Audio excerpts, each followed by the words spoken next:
Miss Tay is logged in. I think Miss Tay Sutai. Yeah. Okay. Dr. Ng, I on live already. Okay. All right.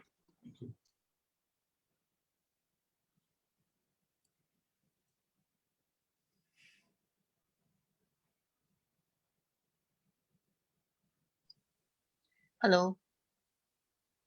Oh, hi, Miss Hi, Tay. Dr. Chan. Now we are live in Facebook. So Live in Facebook. yeah, you will have slide, right? Yeah, about the eco office. Yes. Okay. Afterwards, when I stop sharing my screen, I will allow you for sharing your screen, right? Oh, okay. I'm using PowerPoint or PDF. Both Anything is okay. both will be fine. Yeah.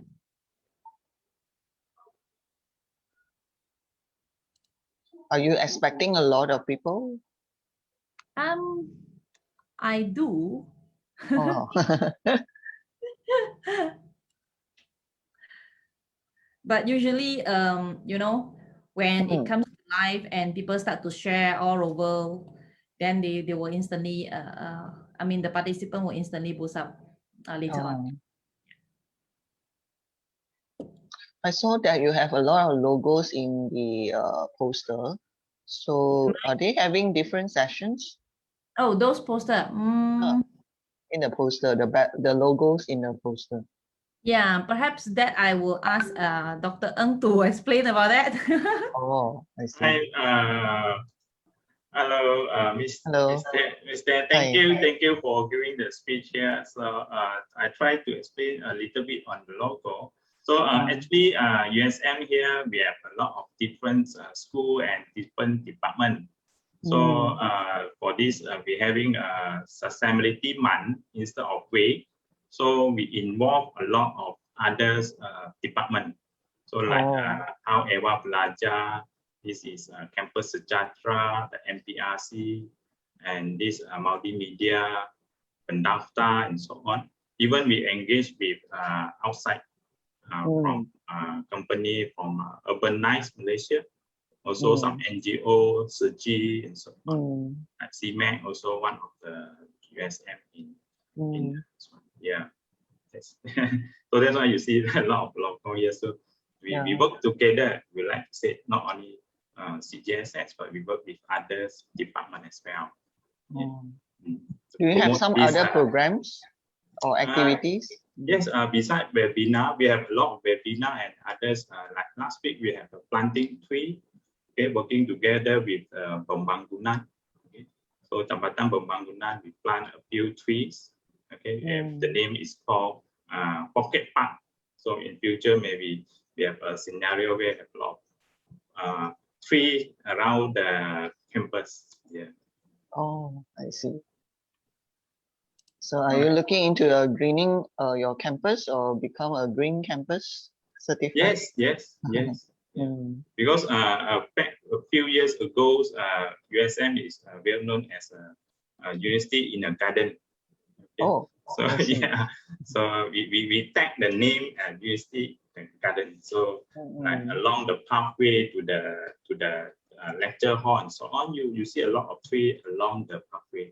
So even our convocations place also a lot of tree during after their convocation up from the hall. They have a lot of tree in the space there. So very nice. And then CGSS also have one part called Eco Hub. So that is called Hub have durian and a lot of local fruit and tree as well as plants. So and habitat for a lot of birds and fauna and fauna. Yeah. Very nice. Okay. So do you have this as an annual event? Every year we have this sustainability week, but this is the first time we do it big grand, right? So we do it sustainability month. So we have others a lot of activity events. We have micro potential, which the student or the staff can join the like a course for free that can learn some of the technique how to do a recycling and so on.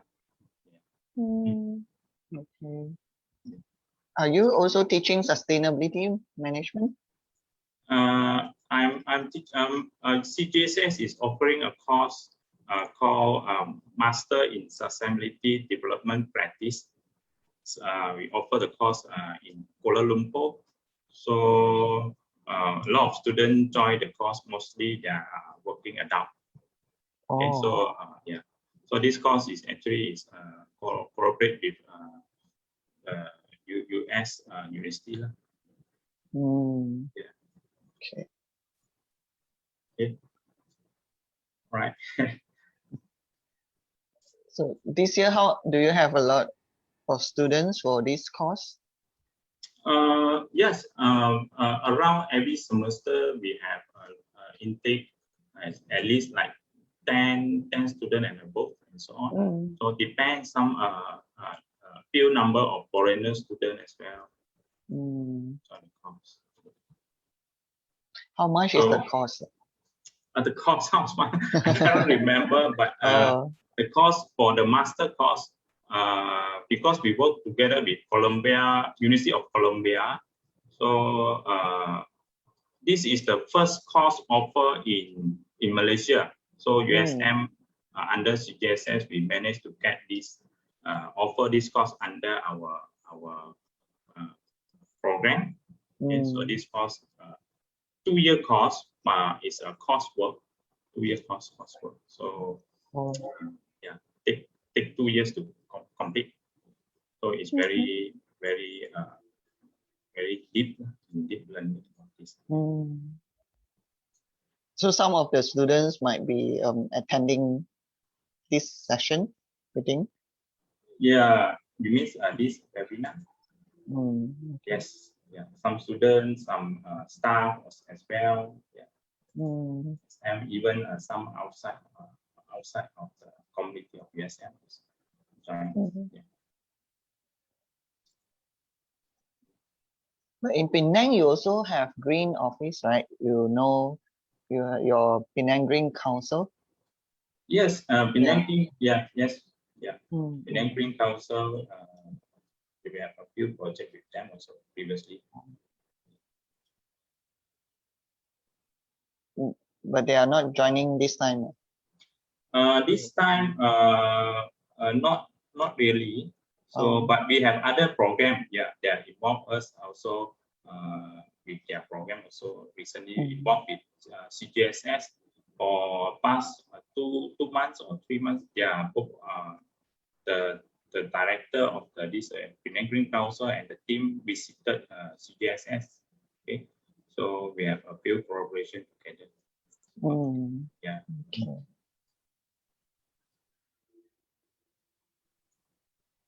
都吃饱了吗？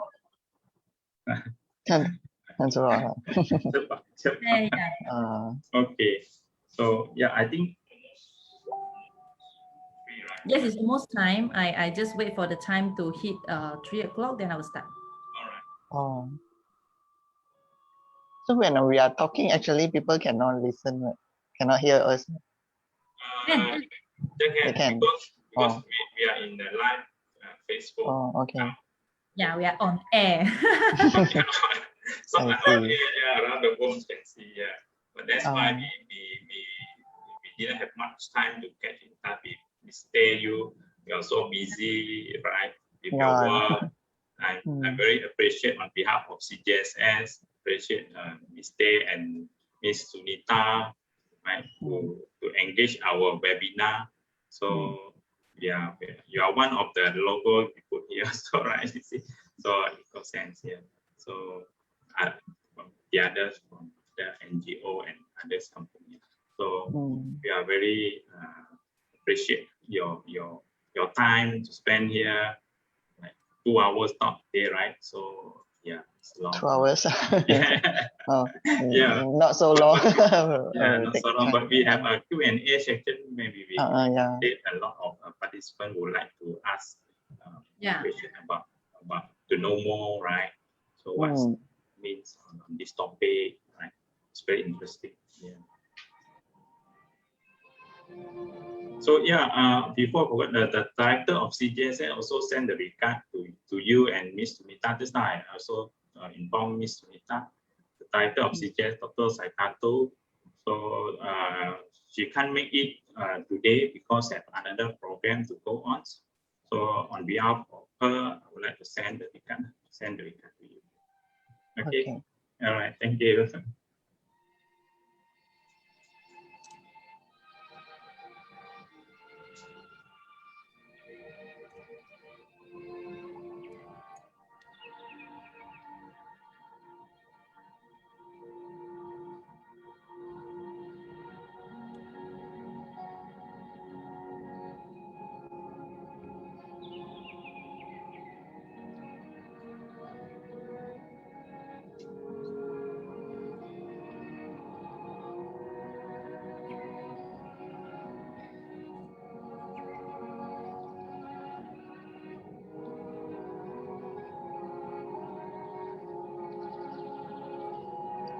Do we need to try sharing my slides and see? I think we will be able to share later because we're going to start very soon. All right.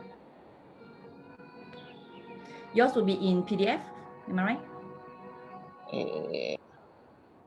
Check in the background, both. Right. So we have with us like 52 or the number is growing participant in the Zoom, and we have around near to 50 in the live Facebook. So we have like near to 100 now.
Okay, so welcome everyone again to join me for the webinar in conjunction with Bulan Kelestarian 2021 by Center for Global Sustainability Study, University Science Malaysia.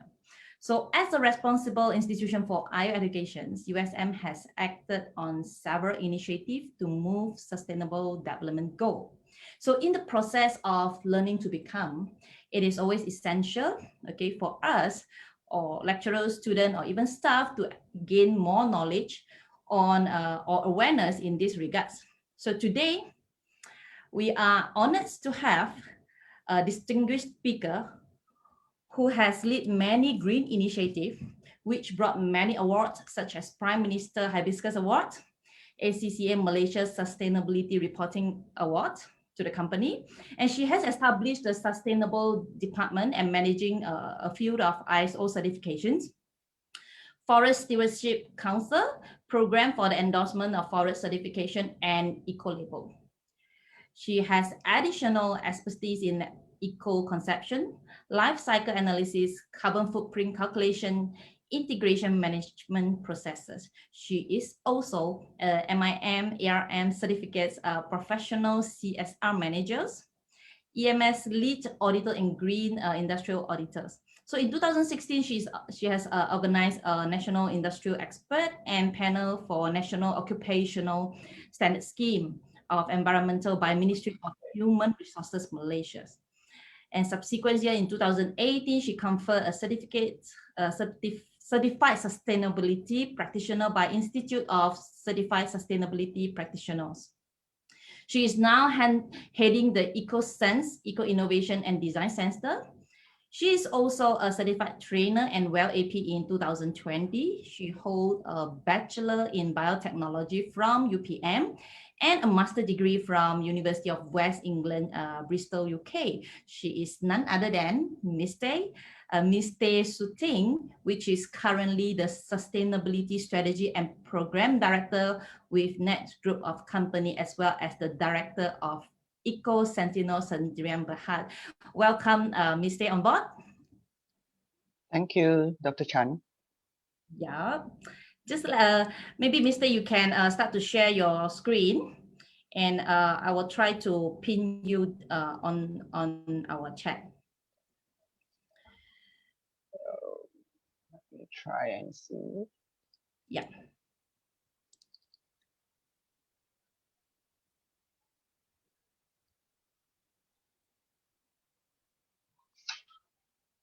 Can you see the slides at the background?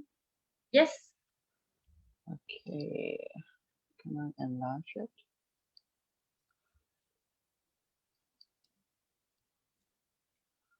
All right. So a very good afternoon to all of you. And today I'm going to share with you our Eco Office initiative projects. And this project has been going on for some times already. And I hope you will learn something from these Eco Office programs and would like to join us in promoting this further. All right, so what we are going through today will be about what is Eco Office and the objective of these projects, the benefits of it, the case study, and some of the challenge that we face. So this project actually started from Net Springwork. So I will briefly introduce who is Net Springwork. Net Springwork started since 1997. We are providing the total eco-printing solutions, and currently the only one with Cerium Eco Label and carbon footprint labels in Malaysia. So when you see the labels or logo Nets Eco, it's actually is our brand. So some of you might have seen us before in some of the events, activities, exhibitions. So we have won some of the awards like Prime Minister Hibiscus Award for our environmental management performance. And we also took the initiative to write the sustainability reports. And we managed to won the SMEs category for the ACCA Malaysia Sustainability Reporting Award. These are some of the examples of our printed materials. And you can see some of the logos that's attached together with some of these printed materials. If you go into the YouTube, you can actually search for Nest Eco, the Eco printer, and you will be able to see the eco printing process and get a better understanding of what is eco printing. So you can also see the eco printing process as shown in the slides here.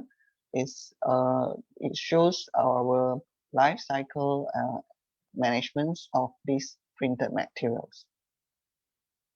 So we are changing not just our ink or our paper, but it's also our machines to eco feature machines that comes with a carbon neutral logo and certificates. And we also ISO 9001, 14001 certified. So we manage all our waste through the licensed contractor, especially the industrial waste. So if you are looking for eco printed materials with certificates, then you know we are one of your choice. So this is the strategy for our sustainability management.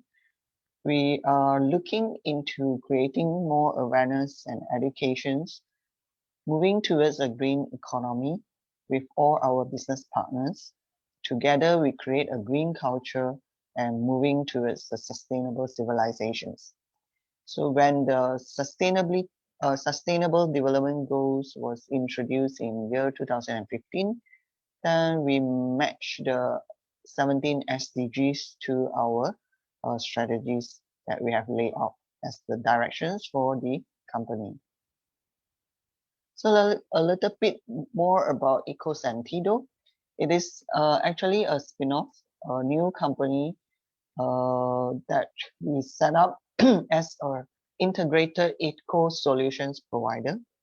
So we manage and develop the ecosystems, and this EcoSense is the brand that shapes the sustainable learning and living in Asia. So the service and products that we are offering, including business support, such as quality assurance. If you want to get some certifications such as ISO 14001, FSC, or PFC, you can look for us. And if you are looking for some government grants funding, you can look for us as well. And we are also providing content support and branding. IP stand for the intellectual properties. So if you are looking into all this, we are able to support businesses with all these services. So, and if you are having some eco innovations and eco design ideas, we can also work with you, right from developing the prototypes up to commercializations. And we're also providing some training services, including eco service, eco office as a program, and internships programs as well. Then we also compose all the eco materials in our resource center. We're able to provide some upcycling products and food packaging products. So now back to eco office. So we know that majorities of the business still operate in the conventional way. That's highly consumes of natural resources and they are energy intensive. So they contribute to several environment pollution issues, the land pollutions, the air pollutions, noise pollutions, or water pollutions. And it's also contributes to the increase of GHG, the greenhouse gas emissions. So there are lack of manual or methodology to actually guide the top managements to speed up the integrations process of sustainability. So it's not just about the cost, but you have to look at sustainability as providing new opportunities for businesses to actually grow in this new challenging environments, as well as you can brand it also as eco office. So some of the fundamentals humans requirements in the working environments is we want to allow people to perform their work optimally under comfortable conditions. And when we mention about comfortable conditions, we're looking into having natural lights, probably have a green window view. Green window views is referring to you're able to see some greeneries like trees or countrysides or some plants, and also the color that you choose for your workplace can be earth color, which includes blue, green, orange, brown, or white. So it will positively impact the productivities of the workers. So when we talk about eco office, we also compare to other green office in the market. So what makes us different from the others is when we talk about our eco office, we look into 4 pillars, that is green purchasing, green operations, green engagements, and green growth. So when we compare this with the others, like Green Office from WWF, Penang Green Council, and Singapore Eco Office, then we will see that our Eco Office actually involve green engagements and green growth. So how does this idea started? It's actually started from papers that I presented in Vienna in the international conference called Care Innovations 2014. So the paper is named Beyond Eco Office.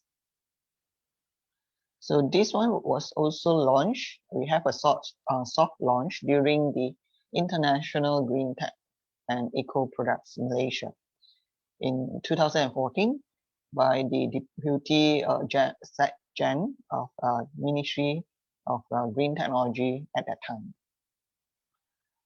So we have some technical committees. These are the experts that is working along with me to develop the criteria for this Eco Office.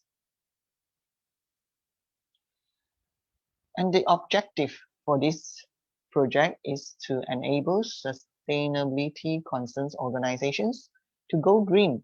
There's a lot of people or organizations that like to go green, but they don't know how, and they need structures method to help them, and that's the reason why we created this Eco Office.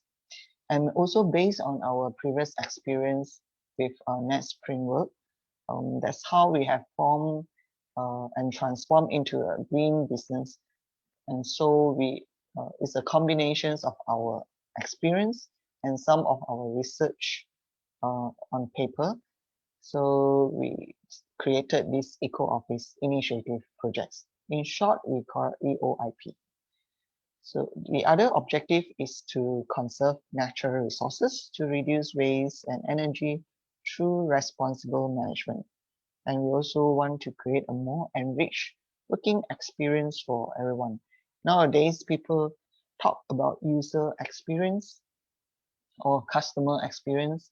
So for Eco Office, we are talking about the people also inside the workplace so that they have a better experience. So I put a small notes down there that most of the business establishment in Malaysia, 98.5% of them are actually SME. So we hope to help most of these organizations to go green. If you can see them changing, and we will see a lot more of people actually going green as well. So usually when we talk about Eco Office or Green Office, what comes to people's mind is something like this, Google Office kind of images, and then they like to reduce paper usage, or they print duplex, and they think this is part of the Eco Office projects. And some they refer to green buildings as well.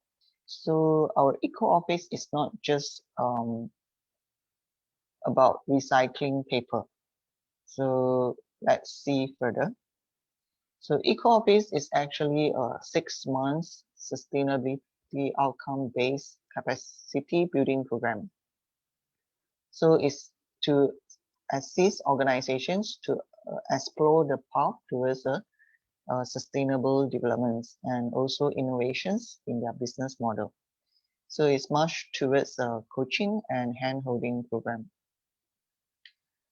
So Eco Office is actually looking towards changing the behaviors, attitudes, and habits through green purchasing, green operations, green engagements, and to allow the employee work productively towards the green economic growth.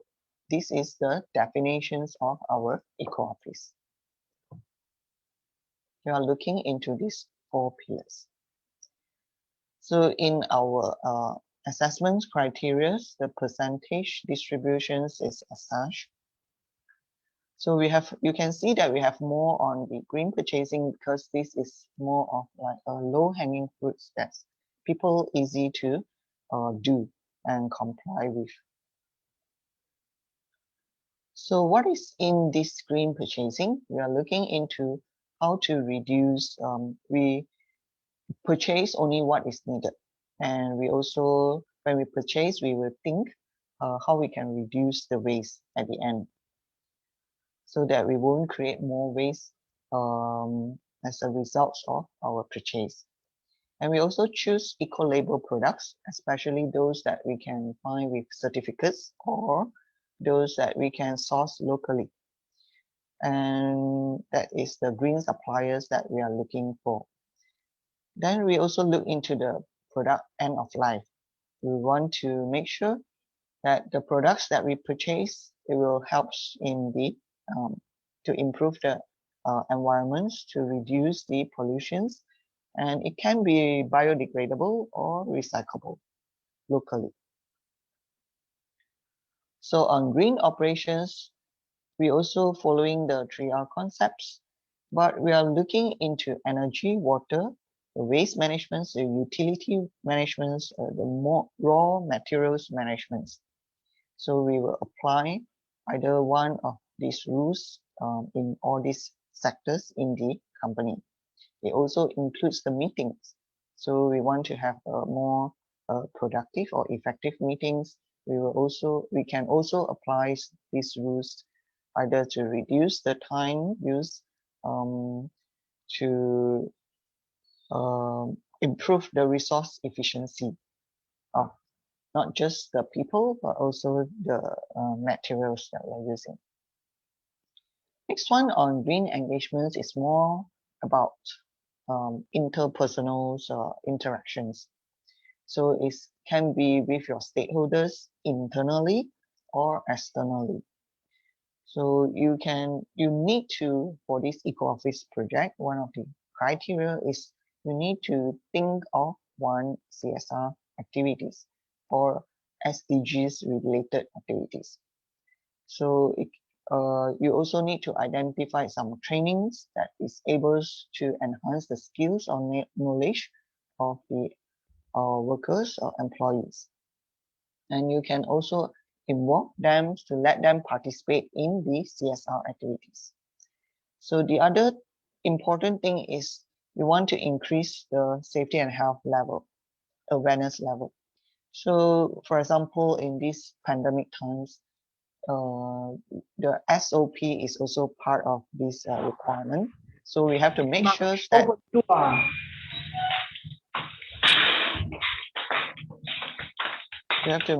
that people follow the SOP, like taking care of the mind, sejahtera, and temperature.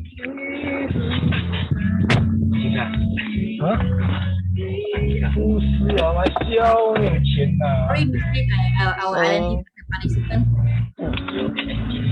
The other thing is to reduce the ineffective meetings and design the performance-linked rewards. So for green growth, I think we have to trouble Dr. Chance to identify the source of the I'm identifying. Sorry. pollution. I just I on you again. Okay, I've muted all, and then I will. Can Miss Day you unmute yourself? Yeah. Right. All right.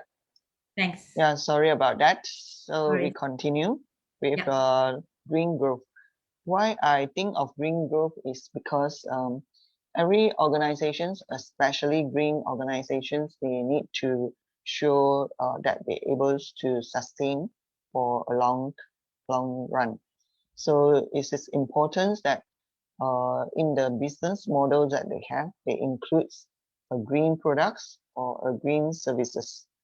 So for this part, they can create green jobs, create green positions in the office or in the organization, such as sustainability executive or sustainability manager.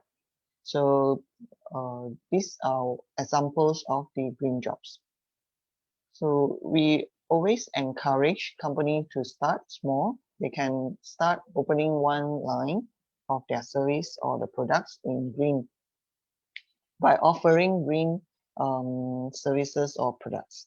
Then they're able to generate some green revenue. One simple things that you can do is actually to recycle your waste and get some or minimum income from there. So this money you can actually put it back to your welfare. If you have a tabung like this, then it will encourage more of your employees to do so.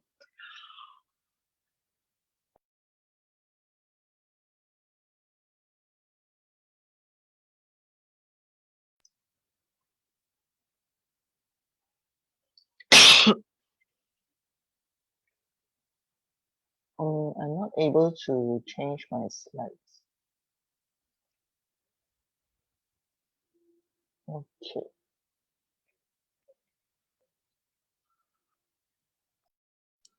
Yeah, is that okay? Yeah, okay. Right. So this is the green jobs.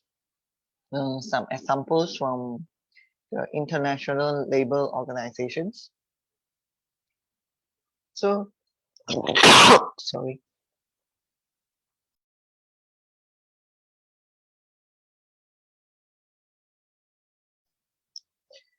This is the definitions of green jobs. It means it's a decent jobs that contributes to preserve or restore the environment. So it's also a jobs that lead and support the growth of the organizations.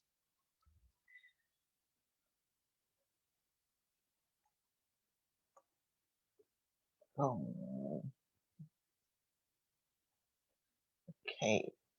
So some benefits of this eco office is actually low risk and you will have some high value return. The value returns, it can be in a monetary form or non-monetary form. So for example, for your organizations, this branding for organizations to go green, and it's also a step closer for you to achieve the ISO 14001 with this eco office program. Because some of the concept of these eco office programs is actually complying to the ISO 14001. ISO 14001 is actually the environment management system. Okay, and for the management, it's actually they can save or reduce some of the costs for their long-term operations. For example, if they have installed LED lightings or they have some practices to have schedule maintenance in place, then they able to reduce their losses of the water or the electricity, because when you keep track of your usage, then you're able to monitor if there's some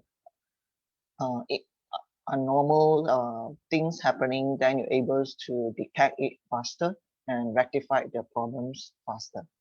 So for employee is to have a healthier working environment, and they will share a few good factors and receive the incentive by going green. So these are the process of this eco office. You start with registrations, and you will have to work on the policies, documents preparations. Then we will go for a site visit inspections and give you some recommendations. Then we'll perform the verifications. I'll then get the independent assessor to actually come by. There'll be two of them to check your what you do to and match with the criteria that we have. So then they will give you some marks, and we will see whether which category you fall into, and you'll be getting a certificates at the end. So these certificates will last you for 1 year, and after a year, you can choose to renew your certificates. So we have until now 3 pilot program. So what we have done with them is we go through a face-to-face meeting, and there's actually 2 assessment tools. One is self-evaluations. You can also find these self-evaluations at our website, that is the www.ecooffice.my. You can do these self-evaluations to see which level you are in now, and what you are lacking, and the area for improvements. Then there's another set of assessments with the more detailed criteria. So the fee for participating this is 1,000, and at the end you get a radar results and certificates as well. And your case study can be posted at our website. So this is an example of the self-checklist. So they are also based on the 4 pillars or the 4 themes that we're talking about, and there are 50 questions of it. So you can at the end know that you are either at the basic level, recommended level, or advanced level. So one of the examples is like, for example, in part 1, green purchasing, the questions will be like, have you established the policy, and whether you have done it fully or partially, or you have not done it at all. So the criteria assessments, there will be 33 indicators, and if you need to collect for some data, we will be focusing on these 8 areas, that is green purchasing rate, paper reductions, water management, energy management, your information technology management, your transports, your retention. Retention is referring to the human resource, whether do you have a high turnover rate or a low turnover rate. And we can also tell us whether after you implement this eco office, do you reduce your turnover rate. And of course, you will have some green sales from the green growth process. So these certificates is examples of the certificates that the participating organizations will get.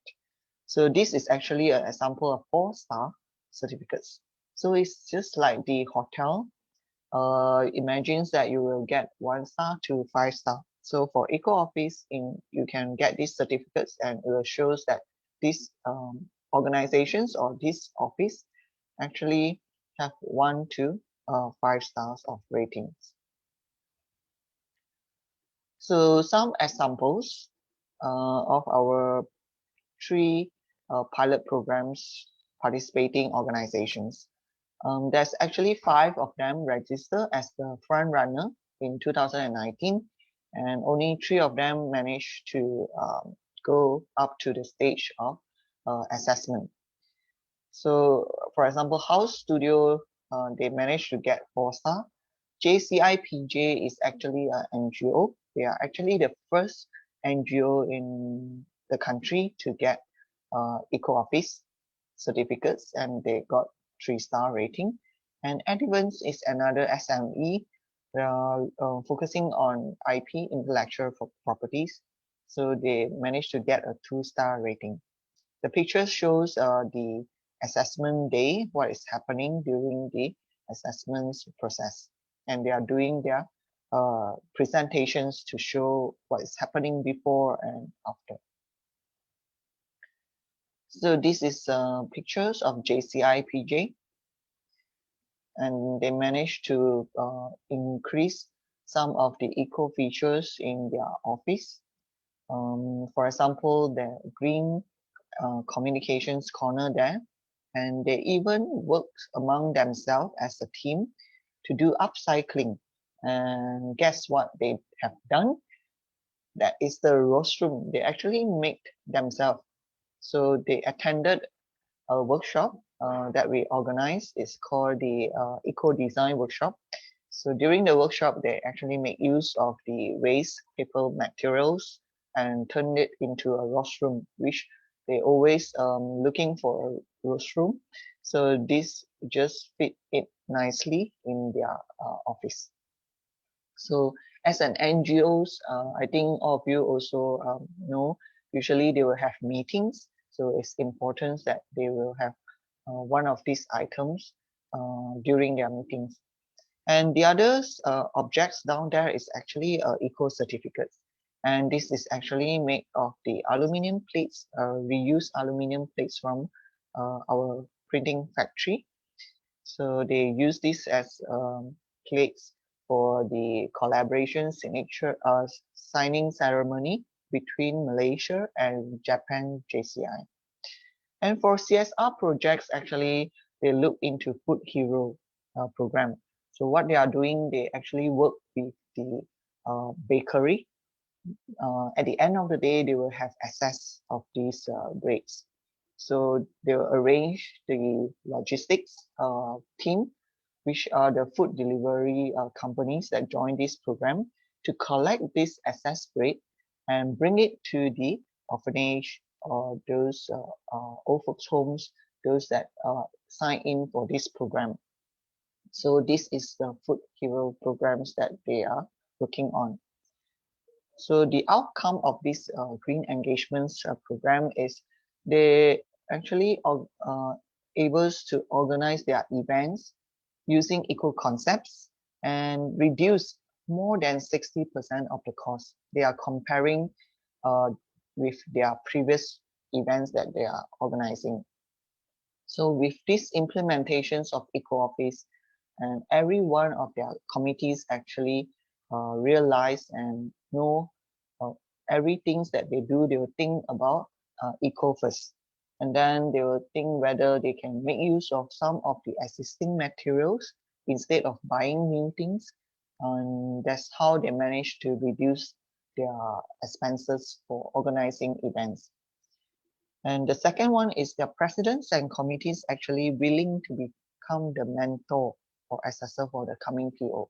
So after these programs, actually you have another chance to join us as a mentor, or even if you have more than 10 years of experience in this environment, safety and health, you're welcome to join us as the assessor for the coming participating organization or this for this eco office program.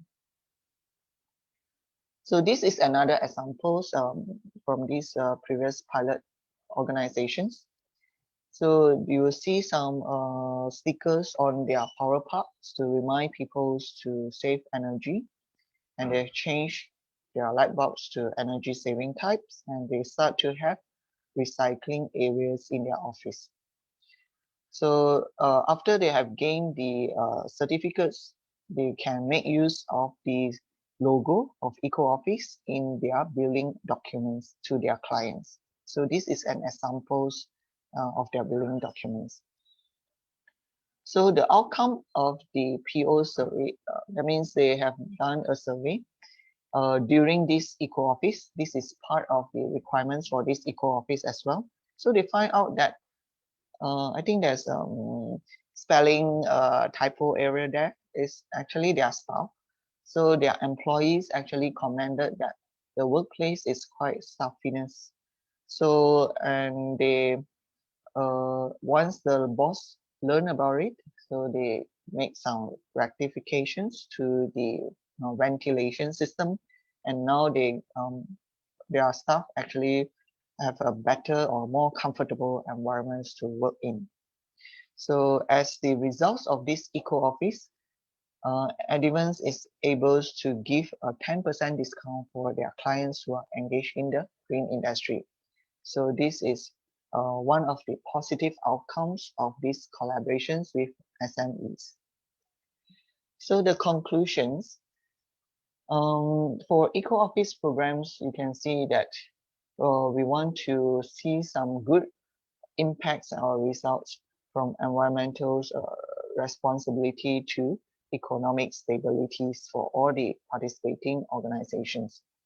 So they are not just understanding the sustainability in business, but also they know they have to do this and continue to do this for a long-term basis. So the basic of this program is actually risk-free.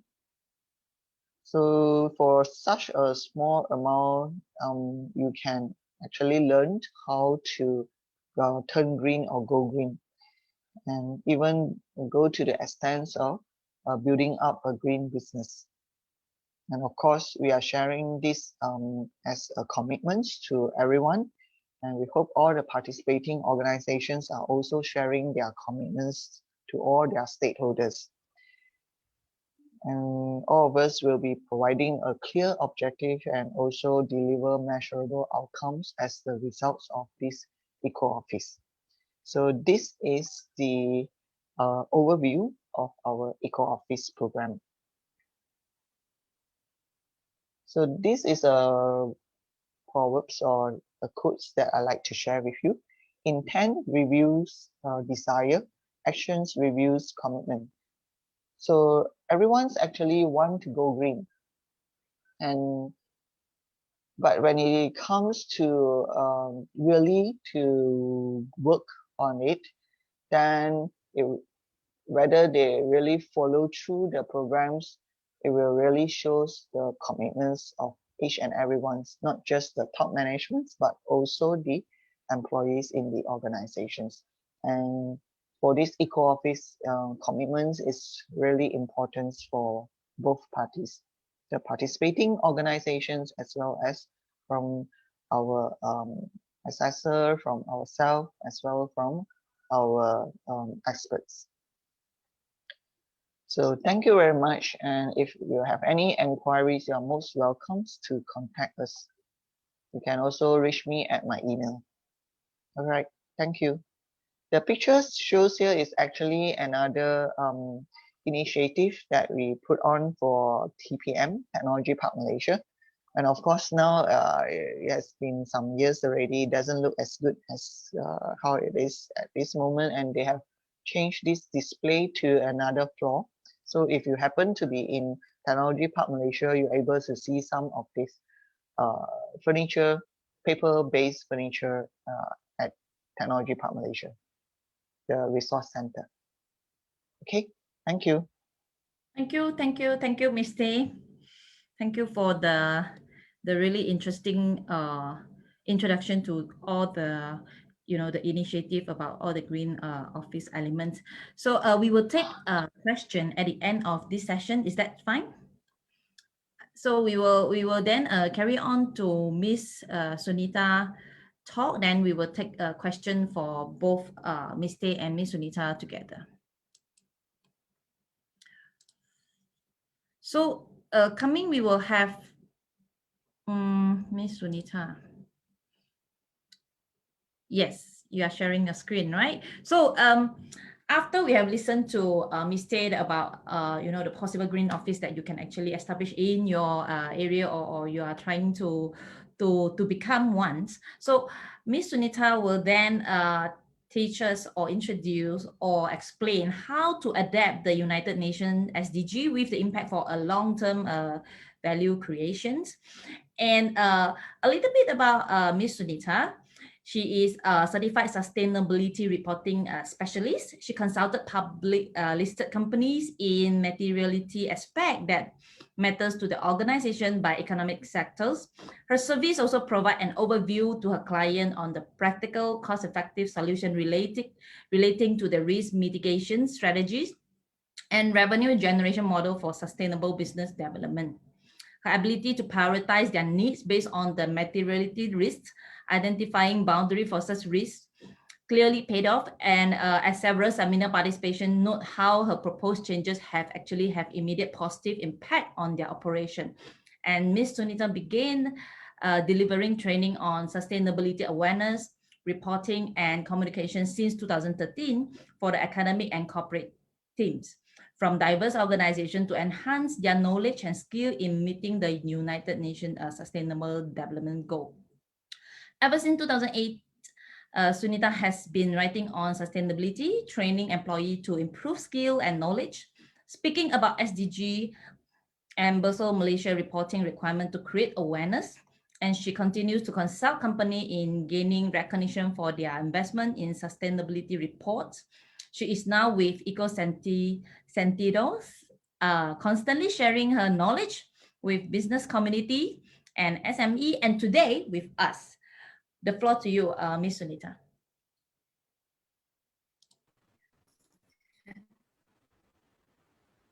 Thank you, Dr. Chan. Good afternoon, everyone. It's 2:45. Oh, wow. Sorry, 3:45. It's gonna be tough, but we're gonna try to make this interesting. Yeah. I know the perspective that you've been hearing just now was more on the micro aspects of application pertaining to green practices or eco practices. Right now, Ms. Sunita, we are having problems. We are having problem to listen to you continuously because the voice is breaking. Can you hear me now? Now looks better. Can you hear me? Still breaking slightly. You're okay? Yeah, you can continue a little bit and we will see. Yeah, we can't hear you. Okay.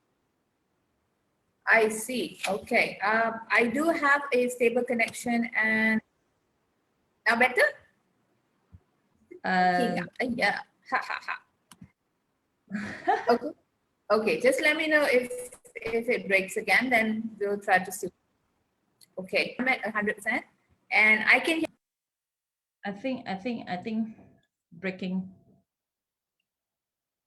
Hello? You are unmute. Can you unmute yourself? Yeah. There you go. Yeah.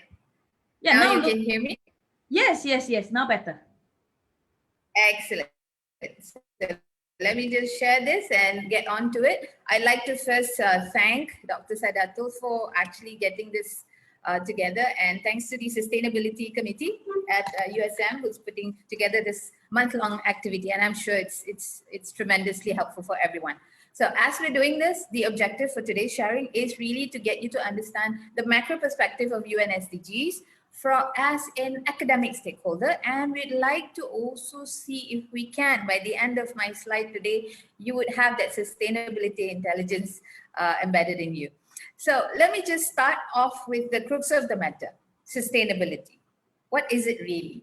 So often you find that when you create something, there is a consequence to that creation, and therefore we need to achieve a balance between the environment degradation and the safeguarding of the society in our pursuit for economic performance. And this is often looked at from the perspective of businesses. However, not always does it only affect businesses. It also affects all the other facets of life, including students like yourself, academicians, and experts who, ordinarily you would not look at sustainability, but sustainability affects you. Now, if you take up a newspaper, and this morning I'm sure you would have looked at the newspaper, and you will find some news pertaining to economic, environment, or social issues. In recent times, we've all been hearing about the pandemic issue, and the pandemic is really a health issue which is affecting the society, and therefore it's also affecting the businesses. And hence these kind of talks and chatter about what's happening out there, it's all relating back to the way in which we balance the sustainability paradox. So what is it really, and why is it a paradox? Well, the perspective is this: our planet is actually having a fever. So imagine this: if you have fever, what do? You go to the clinic, you take some antibiotics, you drink some water, you keep yourself hydrated, you sleep and you rest. But the planet cannot rest, because if the planet rests, then businesses can't rest. So in order for us to continuously operate, we need to find a balance every single minute of the day. Hence the reason why when we talk about issues pertaining to this fever or this certain issue that the planet has, we then refer it to or contextualize it to climate change. So we say, okay, because there is change in climate, the fever is going up. So there are other issues that are happening. And this is what you see right now. At the same time, this affects businesses, this affects you and I. When it affects us, then we pay attention. And this is how most of the time the discussions pertaining to green as a long-term solution, the discussions pertaining to environment as a short-term activity or CSR activity, as you may often see it. These are all ways in which we solve the problem or we solve the fever issue. We try to in some way reduce the temperature a little bit by doing something, sort of planting trees, reducing our greenhouse gas emissions. Those are all activities or actions that we take in order for us to solve the problem. However, are we really solving the problem? Are we mitigating those emissions at the level in which it is required in order for us to become healthy again, or the planet to become healthy again? So that's the kind of question that often happens in multilateral partnership engagements, even in international level meetings at the UN, at the EU. All these discussions are really talking about how do we then make the planet less and less heated up. So we call this, again here, I call this, we all know this as climate change. I would refer this to climate crisis, really, because it is a crisis at the moment. So what happened is there are many countries that came together for many years. They have been doing this. They've been going to Rio, going to different parts of the world, and they have been coming together to do something to improve the conditions on the planet.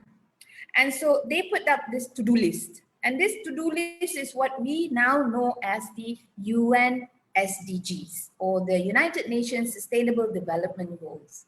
And these goals are said to be something that everybody can take part and do something and actually play a role in improving the health of the planet. So when these talks by governments take place, this is the chronology of all those talks that you can see. There are so many different conversations taking place right from 1992 up to now. And you're going to see a lot more talk after this when COP26 happens. So all these talks at country level, how does that actually impact me or you? So when you talk about how it impacts us, after country, it comes to companies, because you're talking about national level and then it comes to the corporate level. So at a corporate level, companies are trying to also do their part in reducing the temperature of the globe.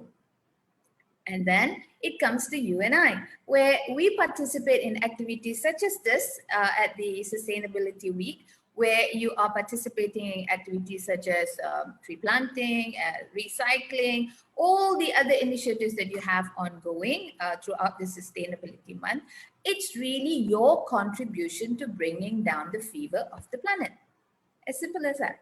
However, we may or may not see it that way. So I hope by the end of the session today, you will. There are the goals that we are referring to as SDGs. There are 17 goals.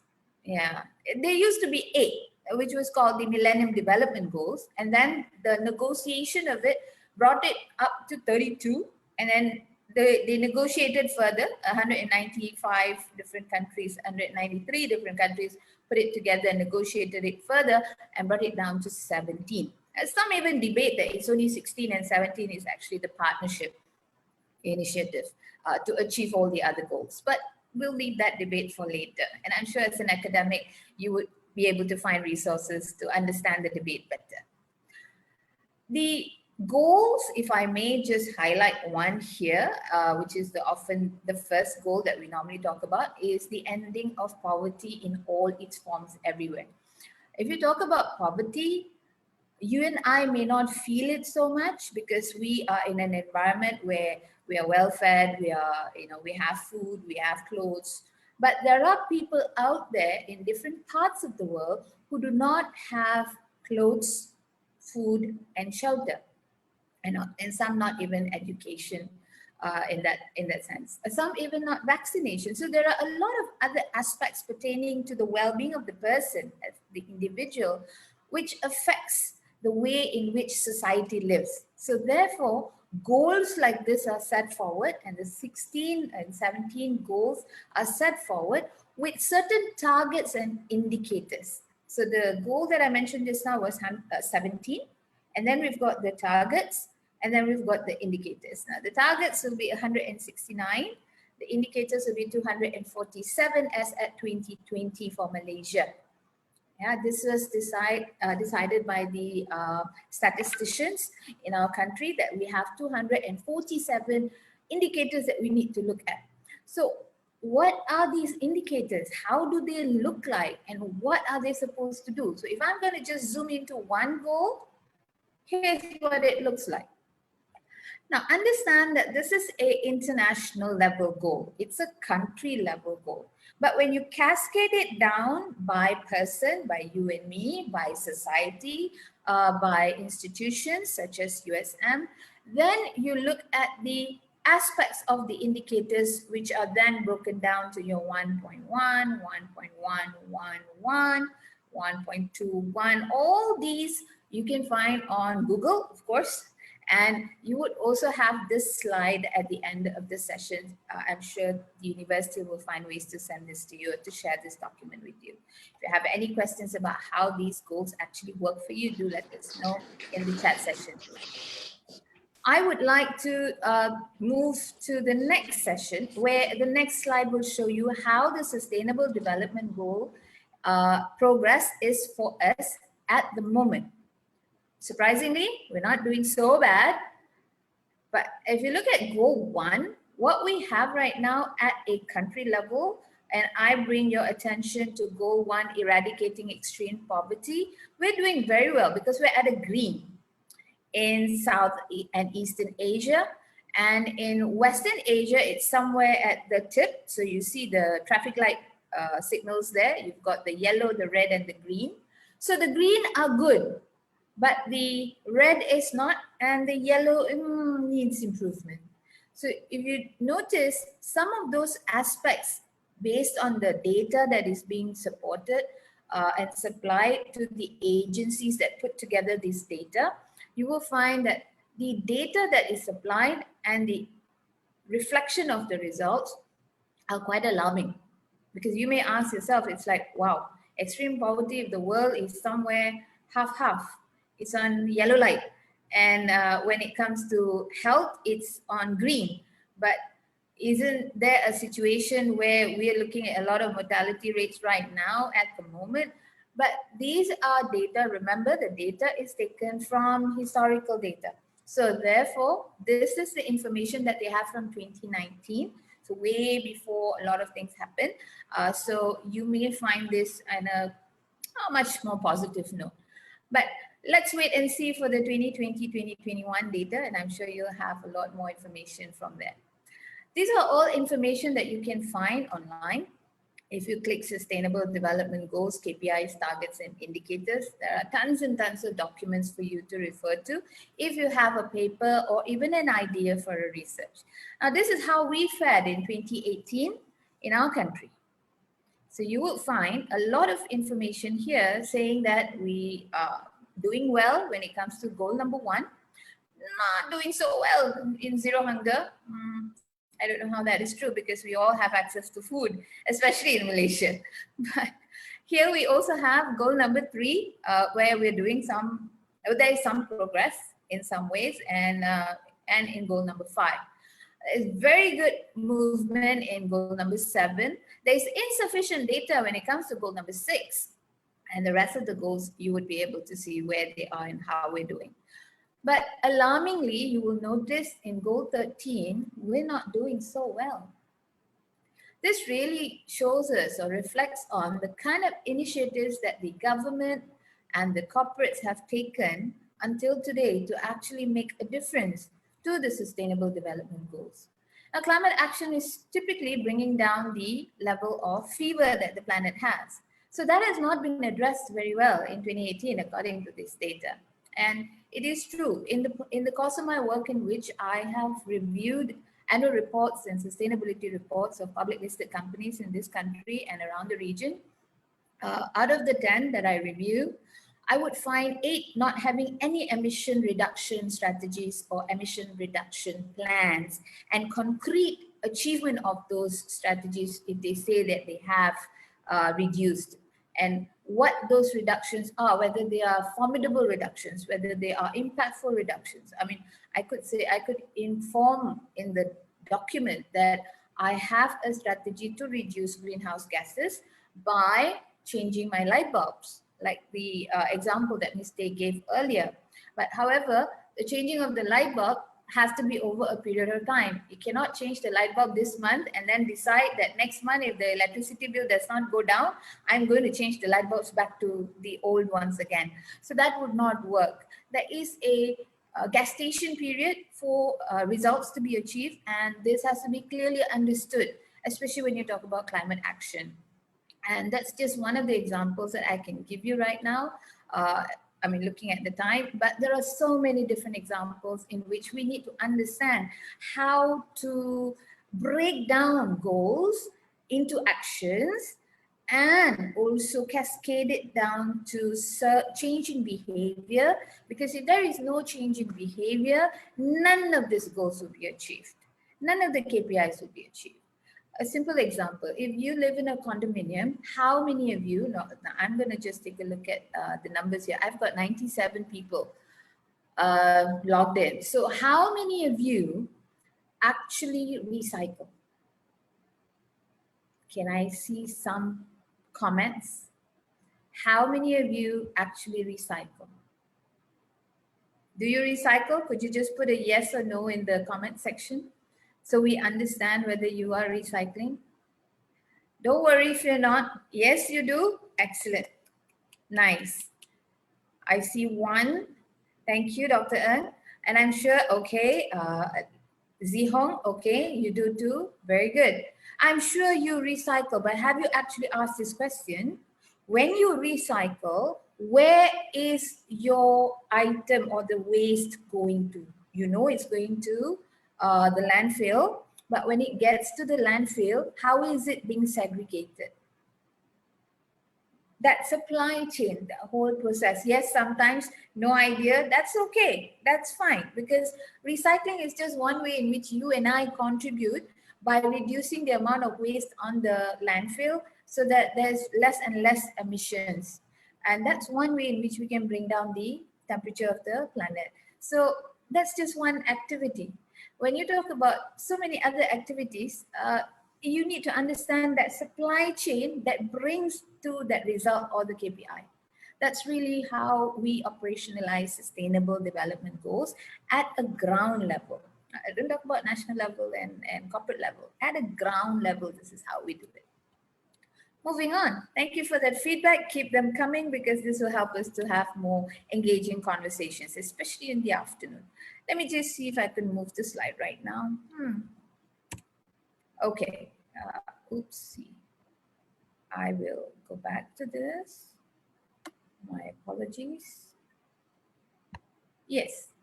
If you take a look at how this is being carried out, the Sustainable Development Goals being carried out in universities. So I'm narrowing it down. So from the macro perspective, now I'm bringing it down to the university level.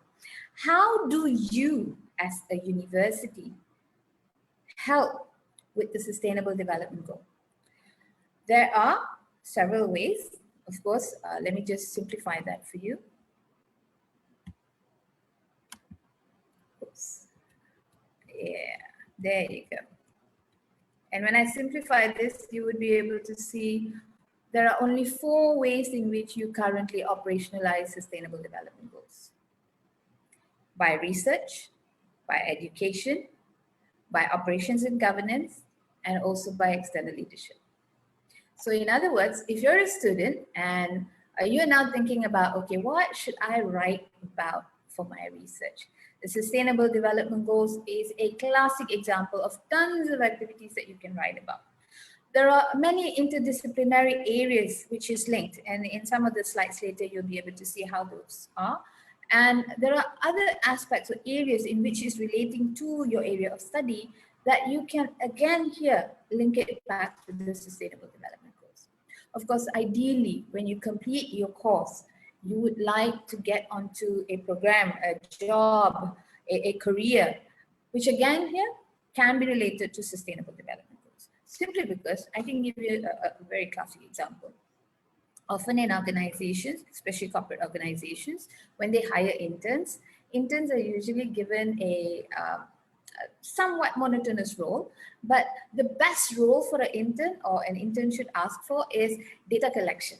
Because when it comes to reporting on Sustainable Development Goals, it's like a report card, you know, every year you have to do a report card. You have to see where you are, how well you've done, whether you've achieved those KPIs or not. So corporate companies have such report cards, which is called the sustainability report or the annual report or the integrated report. So this is a compliance report. They have to produce this. So at a level where you start, you can start from the very basic foundation of Sustainable Development Goals, data, information, because that gives you the knowledge about how well the organization has managed their investments to bring down the planet's temperature. I'm just using that as an analogy because it's easier to understand rather than me saying, you know, value creation and all the others. The other way in which you can also manage Sustainable Development Goals or operationalize it at the university level is basically looking at reporting. Most of the universities are able to present or produce a sustainability report. Now, I've seen sustainability reports being presented at management level by private higher education institutions. However, I'm sure USM has a sustainability report because there are a lot of activities that you're currently undertaking. Here's how you improved on the report. What was the impact of your sustainability activity from year to year? When you have engagement activities like this, the USM Sustainability Month, Sustainability Week, the number of people that you reach and the kind of awareness level that you raise through these activities have to be measured. And in doing so, it can help a lot of other students also develop their own research areas. Now, the other way in which we can actually do this, which you are already engaging in it, is in public engagement, like this one. So please keep doing what you're doing right now. Please also look at other areas such as research, education, operations, and engagement in order for you to operationalize your Sustainable Development Goals in a much more impactful manner. Let me now dive deeper a little bit. This is deeper a little bit because this is behavior. See, Sustainable Development Goals, the minute you look into it, you want to do something about bringing down the temperature of the planet, you need to have change behavior activities. And usually there are two impeding issues. Number one is the initiative has to be top down. So if your dean or your business school, there is no top-down engagement, then Sustainable Development Goals would just be a beautiful picture like the colored picture that you can see. The other aspect that has to be complementing those engagement is resources. Without resources, there's nothing that can be done. So with limited resources, what is the impact that you can bring forward in sustainability? Allow me to give you a couple of examples as I do this in the later slide. But let me just share with you, there is a document out there put together by the Jeffrey Sachs Institute, and they have actually showed you the ways in which you can accelerate education for the SDGs in universities. So Google this, I'll be able to send this to you, to Dr. Ng and Dr. Chan after the session. Please take a look at it. It's not that many pages. You should be able to screen through very quickly. But it gives you a basic understanding of how to operationalize every goal, not just 1, 2, or 3. At a regional level, USM as an institution, and you are a very highly acclaimed institution in this country, in the region in fact, you are now able to put forward indicators, reports for the region based on what's happening in our country. So if you're going to target, because you're an education institution, you're a higher education institution, You can look at ways in which the education sector in the country is currently operating and what can be done to improve those impacts pertaining to education. Then you are actually creating impact and value for goal number 4, education, which is primarily the core business. And you can do this at a regional level. You can engage with other institutions at a regional level in doing so. And I'm sure you have had a couple of those experiences in previous years. I did find some of those documents. However, do look forward to newer reports, because information is everything, which is knowledge to everyone. So please keep sharing, please keep finding opportunities to gather this information either through research or through industry academia collaboration. So that brings me to a regional level and a national level industry academia collaboration activity, where this is an institution which you can work with, where UNDP has got programs pertaining to impact in finance. And they work with certain institutions, as you can see, in order for them to create the engagement at ground level, at an analytical viewpoint, based on framework and evidence, which only an educational institution can put together. If you ask the corporates, they would not be able to understand and put together this kind of information, because that is not their core business. But for USM, this is your core business. This is how you do it. So hence the reason why, to be able to create more impact for sustainable development goals, use that as a core in order for you to move forward and engage with other institutions around the world, not only the region, around the world, and look at areas in which those impact can be invested back into the university. And that's one way in which students will have more work to do. Of course, certain business faculties will also have a lot more activities and papers which can be produced. Having worked in an LRGS and an FRGS programs before, this is what I understand being the gap in LRGS and FRGS. Yeah, often when you talk about LRGS, the project time period is 3 to 4 years, but what happens to the program recommendation after the 3 to 4 years is subjective. In a FRGS, often the project is an impactful one that you need to find. And how do you create impact that is big enough for investments or for grants? So understanding the various, shall I say, institutions or collaboration partners that you can find at a regional level or a national level or a global level would really help you to make that difference for a FRGS at this point. So I am able to share this based on my own personal experience. Do check with us on those information much later. Let me share with you another idea. MIDA, the Investment Development Corporation or Authority in Malaysia, actually started a grant. Of course, they've got tons of grant going on right now. And this particular grant is on how we are currently automating or purchasing automation or automated equipment and technology and employing it in business. So businesses, especially people like SMEs like ourselves, we are able to then go for this grant. And when we apply it, it's a matching. So we pay $50,000, the government gives us $50,000 or $100,000 to get an equipment that can help us, operate at a more efficient level. Now, here's the thing, grant sudah dapat, duit sudah masuk, we will conduct, the equipment is already here. We'll conduct an awareness workshop. What's next? Where's the impact of investment? So talk to people like the agencies that provide funding. So for USM Penang, I think this is quite easy. You've got Penang Development Council coming up with a lot of investment opportunities and allocations for companies. Free Trade Zone has got a lot of other activities going pertaining to smart automation. Try to see if you can get into an IAC that allows you not only to share the knowledge on awareness or so forth, but also to help the institution or the agency, the government agency, to measure the impact of those investments. Because Global Impact Investing Network estimated that there are 114 billion worth of impact investing assets under management. Now, do we know this value for Malaysia? Does MIDA know this value for Malaysia?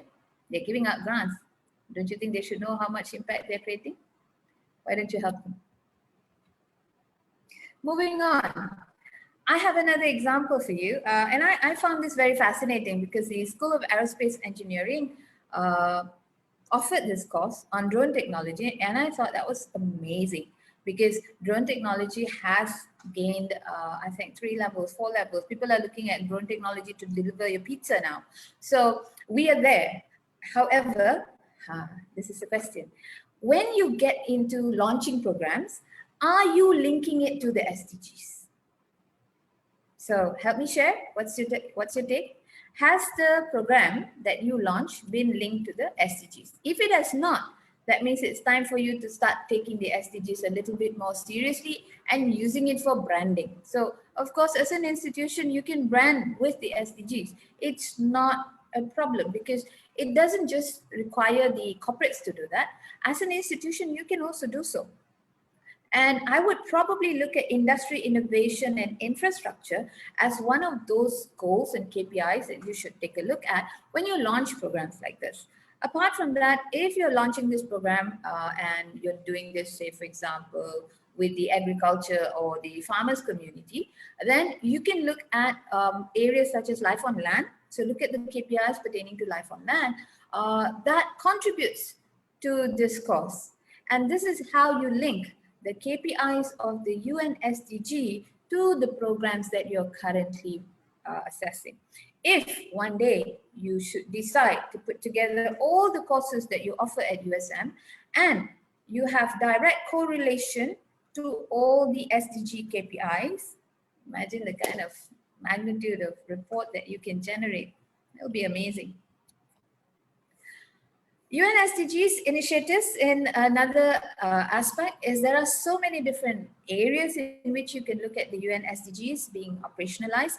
Please work with the communities, the businesses in telco, plantation, IT outsourcing, or even defense solutions up at the northern region, because a lot of institutions which are looking for IAC initiatives have to work with the industry, the I.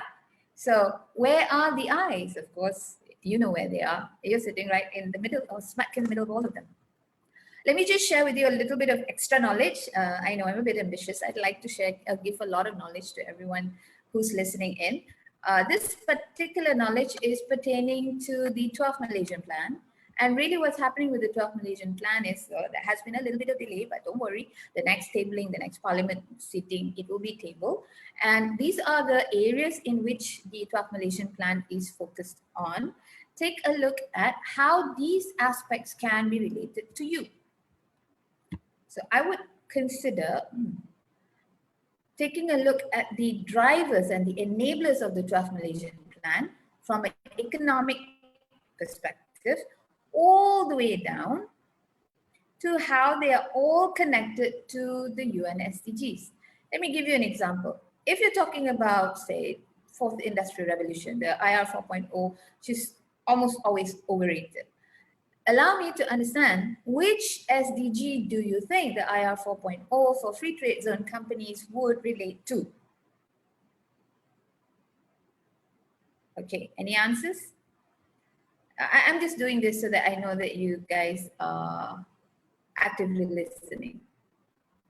Any answers? Ada? UN SDG, IR 4.0, you are offering the course, the awareness program. Which SDG does it fulfill? Can you share? Let me see if I can find the chat session. Okay, I've got one person sharing. And education, yes. And what's the other one? There's one more.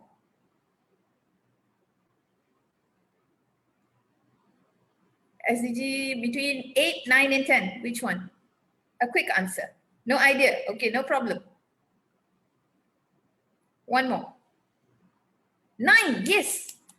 Excellent. So if you are participating in a research or in a quiz at an institution level, or you want to be able to collaborate with companies, this is how you relate to quick fixes, low-hanging fruits, in order for them to be able to understand how what they do, even if it is a training, is actually related to the UN SDGs.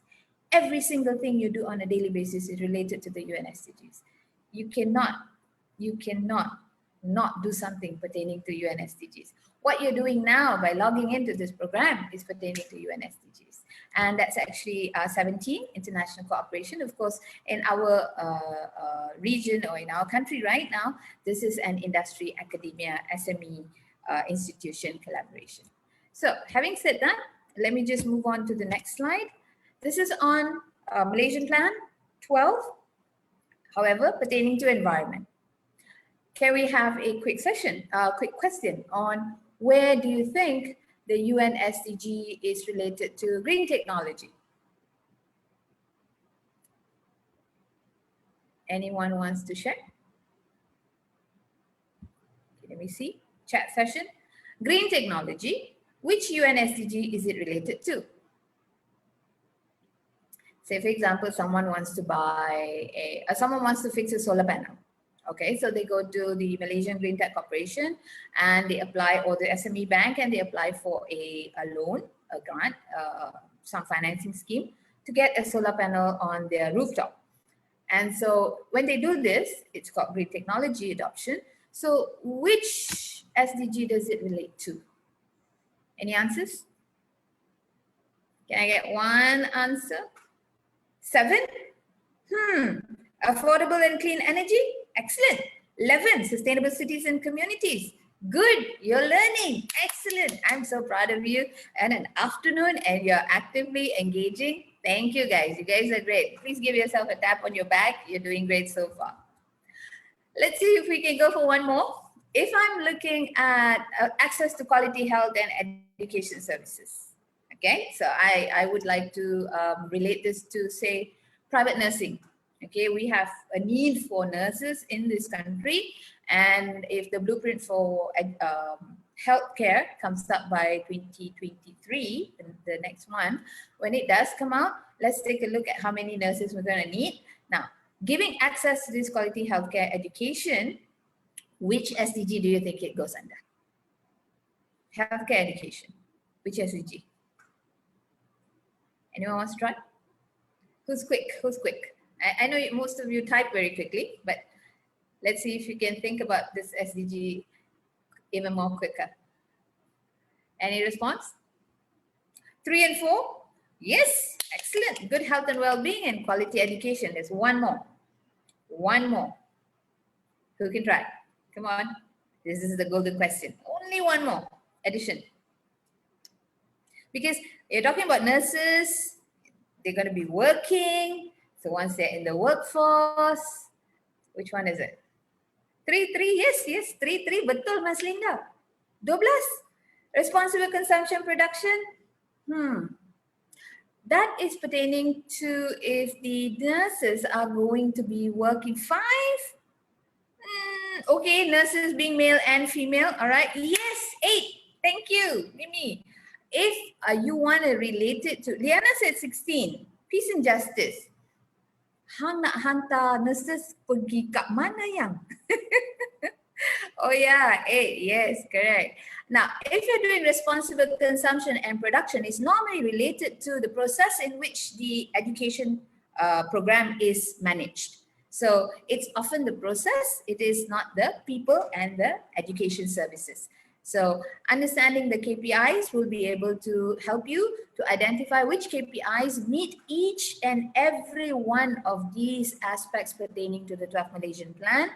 Look forward to the 12th Malaysian Plan tabling, and you'll be able to see a lot more areas in which you can conduct research on when it comes to that time. So I am really, you're welcome, Mimi. I'm really happy that you've learned something today. Did you learn something today? If you have, please give us, yes, you did. Excellent, great. I'd like to thank the team for the entire month of efforts and communications. Do keep in touch with us if you need any assistance. to understand the UN SDGs any better. And with that, I would stop sharing. I'd like to thank everyone for your active participation. Back to you, Dr. Chan. Thank you, thank you. Thank you, Miss Sunita. So now we will start with our Q&A sessions. Yeah. Let me just get Miss Tay on board as well.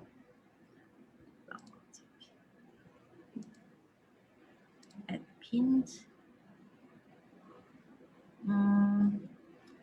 Where is Miss Tay? Oh, Miss Tay is here. Okay. Hi, I want- boss.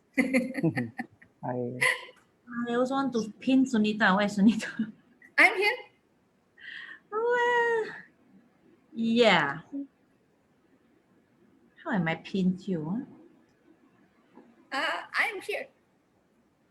Oh, really? Let me see. Okay. Are you on your camera, Sunita? Yes, I am. Are you not able to see me? Why I cannot see you? Where are you? Oh, really? I can see myself. Can you hear me? You can see yourself because I pinned myself. I pinned mistake. Maybe I stopped pinning myself, right? I just look for Okay. Sunita. Adakah? Yes, I Can you see now? your name, Yay. but why I couldn't pin you? Never mind. Spotlight you. Okay. But I spotlight you, then I couldn't see. Okay, then you can see my white hair, my gray hair. Never mind. Whoever speak, it will show up here. So I think Okay. I have like a question for Miss Tay before because when she earlier talked about this incentive, do you have any example of incentive, Miss Tay, that you're talking about this when they are practicing green office? What are the example of the incentive? Incentive that we are looking at is the incentive by the organizations. That means the top management actually can offer some incentive to the employee if they actually go green with go along with the company directions for this eco office program. So it is not the government incentives that I'm referring to. Oh, Yeah. right. So when ones would like to practice whatever pro-environmental initiative, they would like to always link into what kind of benefit they can gain. What are the significant benefit in ensuring that we study, work, and life in a green environment? Yeah. If you change the work environments to be more comfortable and actually meets the criteria, then the employees you will see that they are feeling more comfortable and probably working more socially happily with each another. And also probably you can check from the previous research results. There are some research that shows that after you have implemented this biophilics type of design in the office, then you'll see the increase of percentage in terms of performance and productivities. So you have to actually do it, and then only you will see the results. So from our side, there's a pre and post survey form for your employee satisfaction survey form.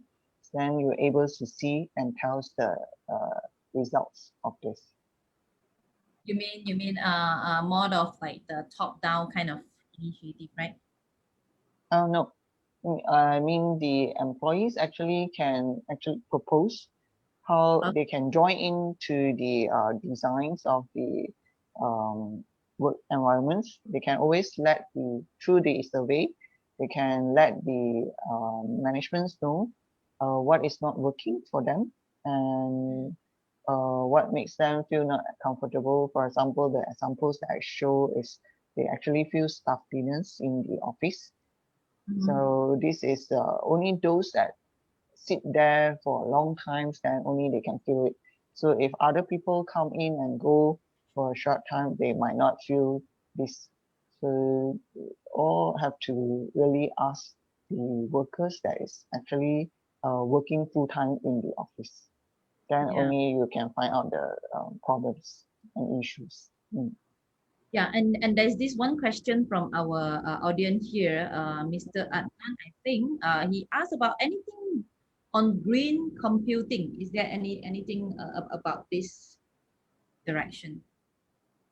Yeah, that's I think people talk about green IT. Okay. So Sunita, do you have more information about this? Often when you talk about private and public institutions, one of the biggest debate is, where do you attract more students?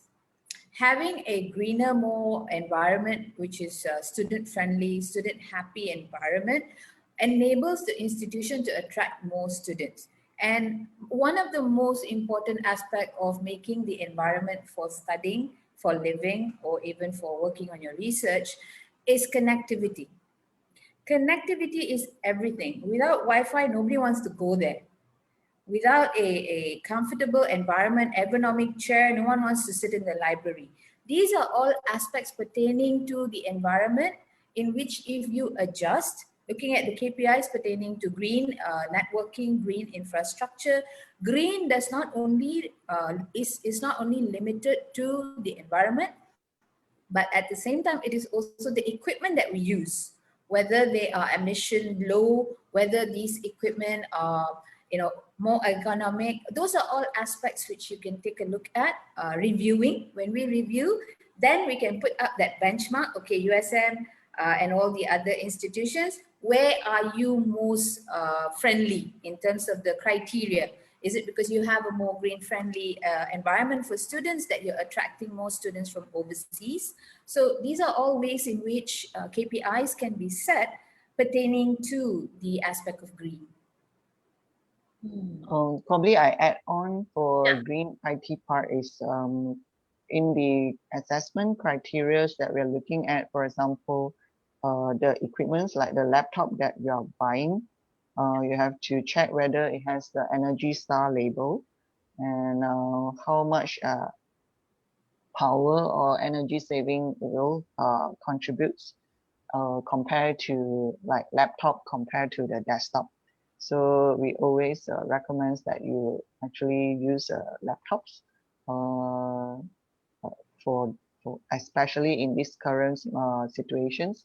With laptops, you are able to work anywhere and also get access to the informations that you need.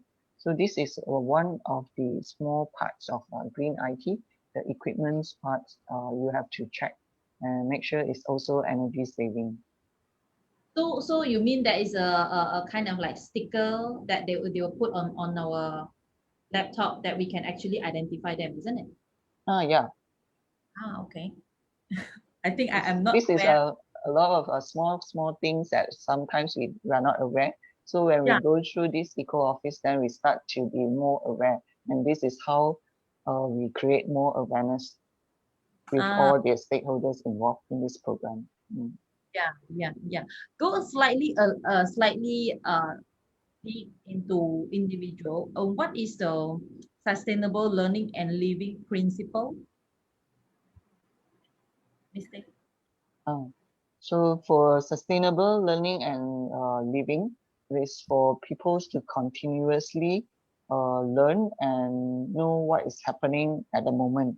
So every time, whatever they are doing, they are very aware of their actions and how it actually contributes to the environment, to the social, and to the economic sectors. So this is the main principles of sustainable learning and living. And that's why we want EcoSense to be able to awaken the sense of sustainability of everyone. Okay. And maybe a question to Miss Sunita. But before I start to ask question to Miss Sunita, maybe I think I would like to convey a message from the Facebook audience. Muhammad Nazri, he said he missed you so much. Oh, hi, Nazri. I miss you too. My Because regards. I think he has sent in like multiple, like, how are you, and miss you so much. So I better let you know. So sweet, so sweet. Thank you, thank you. I miss you too. My regards to all your pets, or all your children, sorry. Right, right. So, okay, how does a higher education institution like with an established brand like USM, I hopefully we are established, okay, adapt the United Nations SDG for further progress? One of the areas in which Ms. Tay is trying to put forward is that we have an eco-office program module, which allows you to review your current operations to understand how closely related are you to green practices. When you have that report card, you then cross-reference or benchmark that against the UN SDGs to show or to demonstrate your adaptation towards the United Nations Sustainable Development Goals. As an institution, I remember saying this earlier in one of the slide deck, if as an institution, you have to set the governance. You can also conduct the research. You can provide the education and also the leadership. So one way in which you can do this is the Eco Office program and also adapting it to the UN SDGs. Do you currently have such a report? If you don't, I think any of the institutions or faculty could actually put something together. It can even be like the engineering faculty can be in charge. The business faculty can also be involved in putting together reports like this. And you can send this up to the UN, United Nations bodies in order for you to benchmark yourself as an institution which is adapting the UN SDGs. At the moment in Malaysia, we have institutions that are talking about the UN SDGs, but they have not created or demonstrated impact towards the UN SDGs by incorporating eco-office programs and all the other emission-related programs that there are. So I think this is one way in which you can do this, which are very low-hanging fruit, very easily manageable. I think we have one question from the audience as well, from Aizat. He said, sorry, but I think going green is quite costly in most sectors. I do agree. And what is your opinion? Maybe Ms. Tay or Ms. Sunita, both of you, is open. Okay. Sunita can go first. Yeah, Ms. Sunita?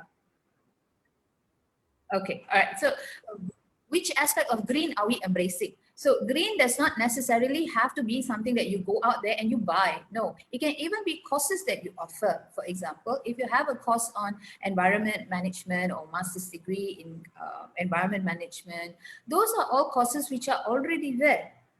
So if you talk about going green, this is an initiative under the topic of education that you currently offer, and they are related to the society, so sustainability pillar society, and you're making economic sense out of it. So it does not really necessarily in education sector have to be expensive unless you're going to put up a solar panel on all your faculty buildings. Now that's something which is costly, I agree. But always look at tax incentives in order for you to do this. So you can offset the green cost by looking at tax incentives and offset measures. So it does not necessarily have to be expensive. And wait for 2021 December, there is a new guideline for institutions, for all the companies in Malaysia that you have taken on and implemented or bought or built or refurbished, because when you do that, you can actually get your tax exempted. So Isaac, there is hope. It doesn't have to be so costly. Yeah. Good point that he mentioned. And Adnan, once again, he asked, what is your opinion on telecommuting? Telecommuting, actually, Ms. Tay would also be agreeing with me on this, because telecommuting, if it is a practice that we have in the office, then it constitutes to a green best practice. But whether or not telecommuting would work in an environment within a specific boundary, it would work very impactfully, but it may not work in boundaries which are further. That means you need to look at the cost factors and the other aspect criteria in terms of telecommuting impact towards going green or going eco-friendly or anything like that. So before you actually look at the word, the context of it, Look at the criteria. Look at the impact that you want to generate from it. If it is, it's too much of effort and too little impact, then probably not pursue that for the moment. Let's wait a little while. So that's my take on that. Yeah, I heard about the the report card and how to measure is at AI individual faculties, how do faculties measure up to the Go Green philosophy, or we need to have something tangible to be measured, but not by purely awareness, right? Is that, it's like now I tell you, I am very green, can that be a measurement? I'm not sure. I don't know. If you Yeah. put an assessment, say for example, right now in this program, you have a pre and a post assessment, you have already put together an assessment criteria. So then you can create or demonstrate impact. If you do not have an assessment criteria, use the UN SDG KPIs, indicators, in order for you to demonstrate those measurements. As I said, everything has to be measured. Everything can be measured. Even if it is the amount of noise that is being produced in an institution of higher learning, that can also be measured. There's always ISOs for that, and I'm sure Ms. Tay will also be able to share with you. When it comes to measurements, eco-office programs are everything about measurement and understanding where those practices can reflect into change behavior. Yeah, there's a lot of measurements. This eco-office is actually also assessments process for the organizations that's participating in this program. So at the end, you will know how well you are in green practices and where else you can improve further. And yeah, that's how you will get at the end of this program. We higher education adapt the eco office as a best practice. For example, I already have one office now with me. I just need to put some label. I don't know. You get what I mean? Understand. The light. Yeah. Review. Allow Ms. Tay and our team to review your practices at the moment based on the criteria that we have, and then be able to give you those recognitions accordingly. Yeah. You can do this at an activity where it's a faculty level. You can do this at a university, as in the entire organization level, but it's small baby steps sometimes because you need to get the buy-in from every faculty, and that's often bureaucracy and time consuming and approvals and stuff like that. So yeah. It's a step-by-step process. Yeah, for office, usually you suggest that you start with a policy. If you have or you don't have, then you can create policies. So the policies that we are looking at is not just on environments, but also on safety and health, on the CSR, or on the green purchasing. You can have policy as such to guide you through and to guide all your other colleagues to work together with you, working towards these directions. And then labels is just part of it so that people can feel, because if you're just practicing management, other colleagues might not be able to see what's happening unless you put up some signage, some poster, then they will know, yeah, it's a reminder to them that they need to save energy, and they need to switch off the taps when it's not in use, and or even they will know that you are practicing eco-office. Because if you are signed in for eco-office, there's a poster for you to place that eco-office is in progress. So other people will know that you are actually moving towards eco-office initiative. Yeah, and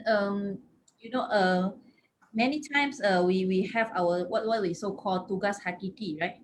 Everyone want to be good and want to contribute to save the environment, but we always, I think there is some kind of step back. It's like we have our tugas hakiki, and then who are going to form a new committee, look into this a part of the things.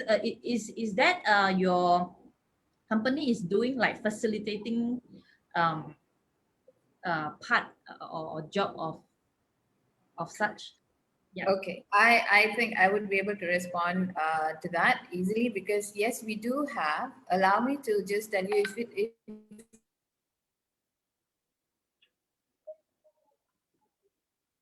We can't hear you. The screen it hang. is tugas hakiki pertaining to yourself involved in. So how you can actually create better impact. Sorry, again, sorry, just now we can't hear you, Ms. Sunita. Oh, okay. There are 8 areas where relating to environment. If tugas hakiki berkaitan dengan alam sekitar, there are 8 aspects which we can tell you what they are and what are the KPIs involved in each of those aspects pertaining to your daily routines.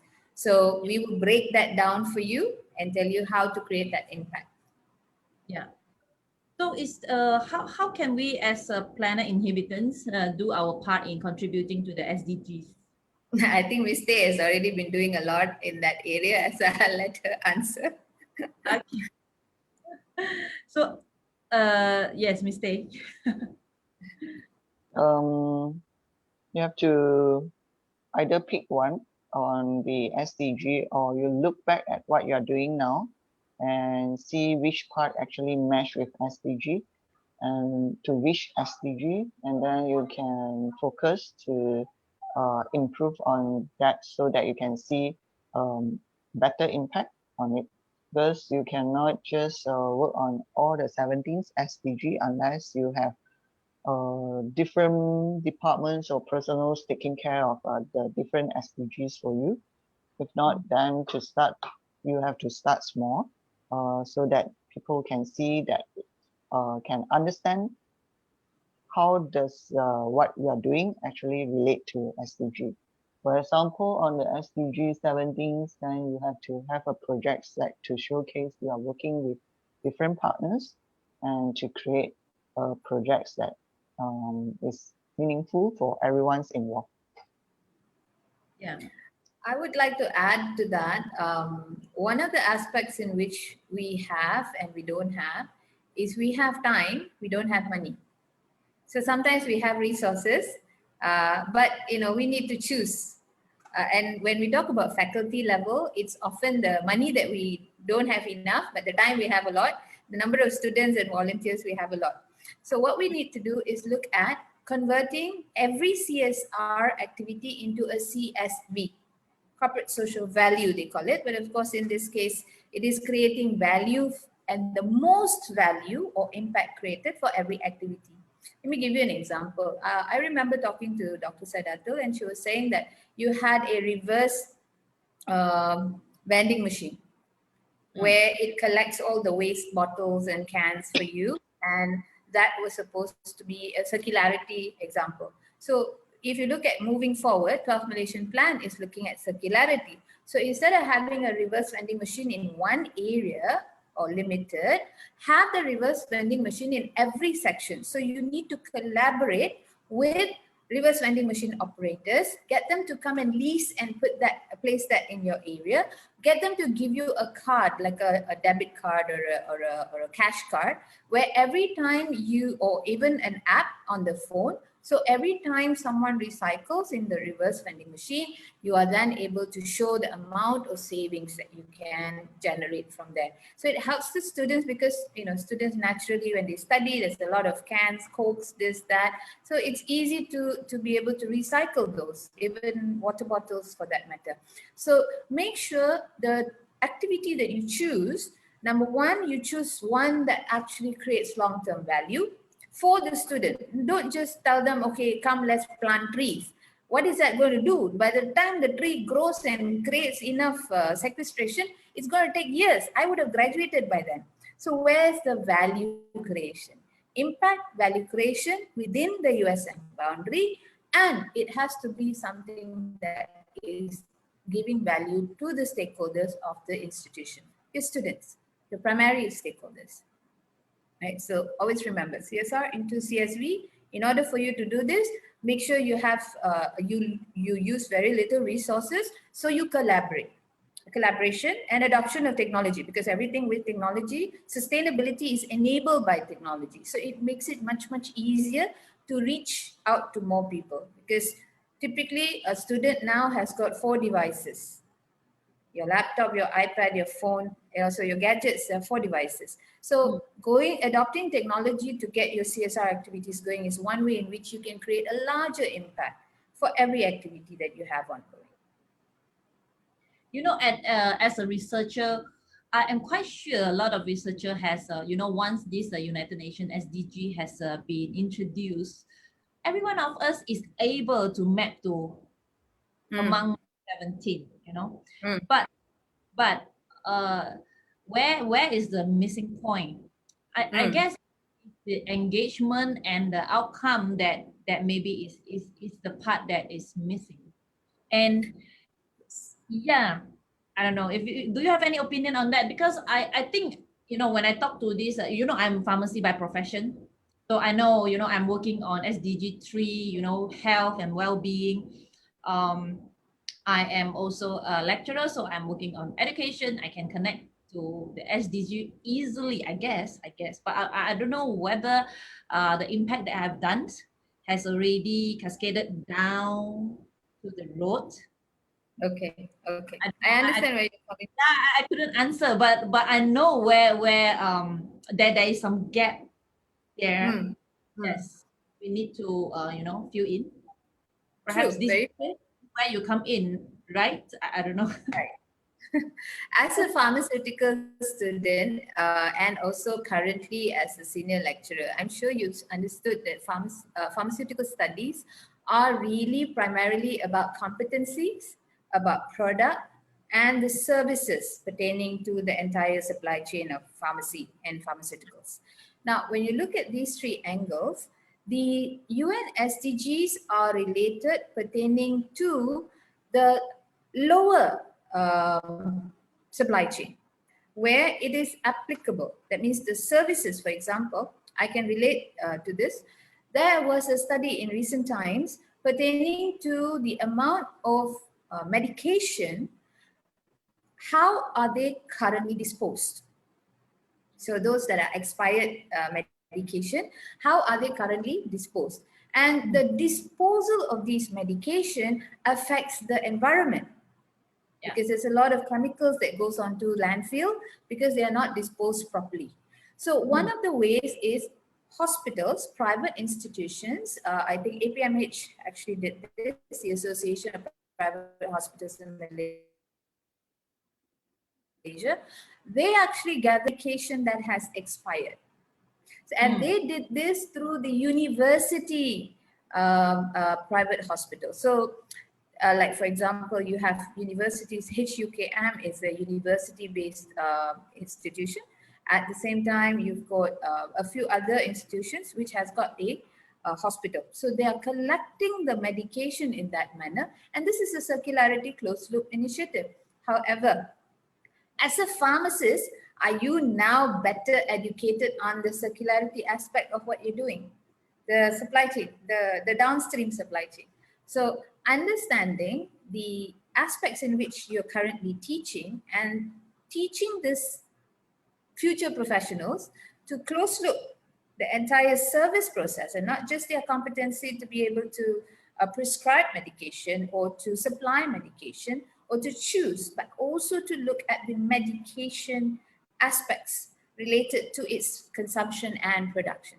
I think that's one way to go for you to be able to create better value for the kind of area that you're teaching. And I really seriously think that we need more pharmacists in this country, really. Thank you. That's really interesting and really, you know, you have to introduce, how I should say it, a new perspective of closing the loop in the education, you know, as a professional, than just talking about dispensing and things like that. But I'm sure, you know, one of my colleagues here is teaching this subject because my specialization is on, you know, how to create tablets. But perhaps this tablet has already ways, you know. All right. Okay. So another question just to add one point, Dr. Chan, speak to all the pharmaceutical companies in the world currently, because They are looking at a lot of research funding for activities that you just mentioned.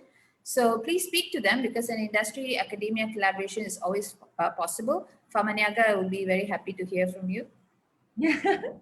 So, are there significant research opportunity that students at USM may pursue pertaining to the SDG?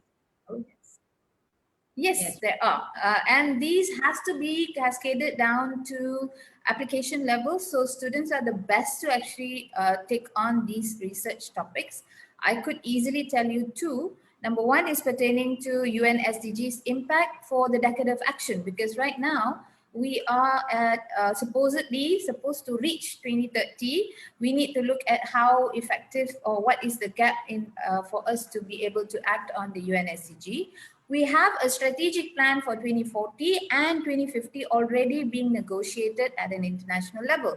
So as a student, you can look at these gaps from an institution perspective. So you can do an awareness related study, you can do an education related study where you can understand the kind of research. So just taking a look at secondary data analysis, the types of researches that have been written by USM students in the last 5 years pertaining to the UN SDGs or any aspect of UN SDG, which highly likely everything falls under UN SDG, you would be able to also create a paper from there.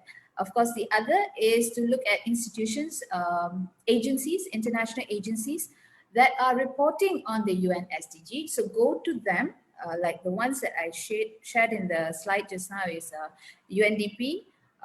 There are so many more. So Google or just text us, email us, let us understand what you need, and we will be able to give you that information that you require. Okay, before I close the session and take home from each of you, I would like to ask one very silly question. Just now, Mr. has mentioned about they use one of the company use the waste to turn into washroom. What kind of washroom is that? Yeah, I was interested. Room, not washroom. Sorry, The room. washroom, not washroom. Yeah. Right, right. Okay, But, okay.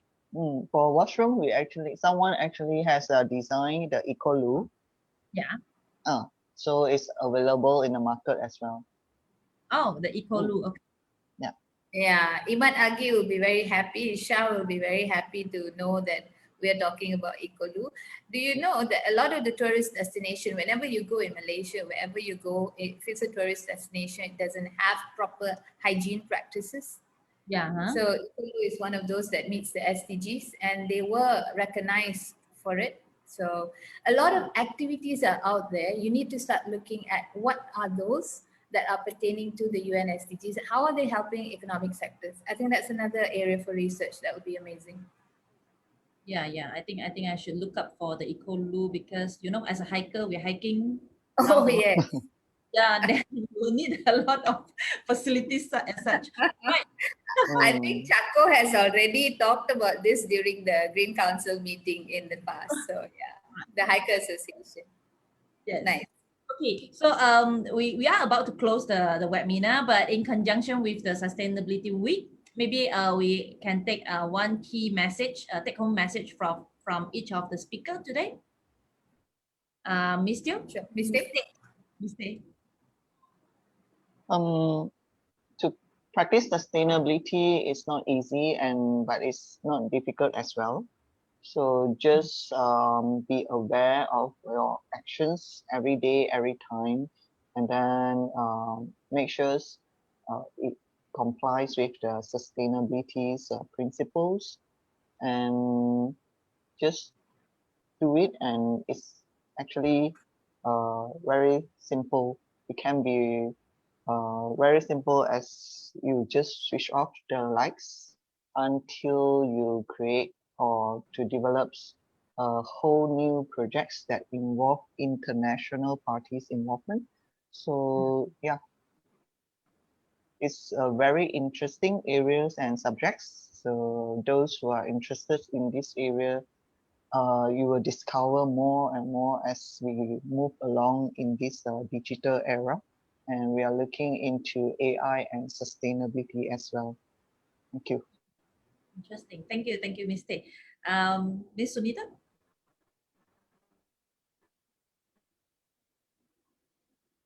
I think we lost Miss Sunita again. Sustainable development goals. Think of it as a global goal and it doesn't have anything got to do with me. Take a look at the KPIs. Every single KPI is related to you and I. So the minute it becomes you, it means that I'm also responsible and so are you. So I hope that you would take a look at the UN SDGs a little bit more in depth after this session. Read a little bit more, get more education, information, and turn that into a wealth of knowledge, because typically what you're here to do is to adapt and understand knowledge. But knowledge is nothing if it is not converted into wisdom and intelligence. So I wish you all the best. I hope you are more sustainable or sustainability intelligent now after this session. Thank you, Dr. Chan, and thank you to the entire team of USM, and thank you, Sadato. Thank you, team. Thank you, Miss Sunita. Maybe we will stop the live stream first. So we will say bye to the live stream Facebook friends. Okay, thank you, the USM team.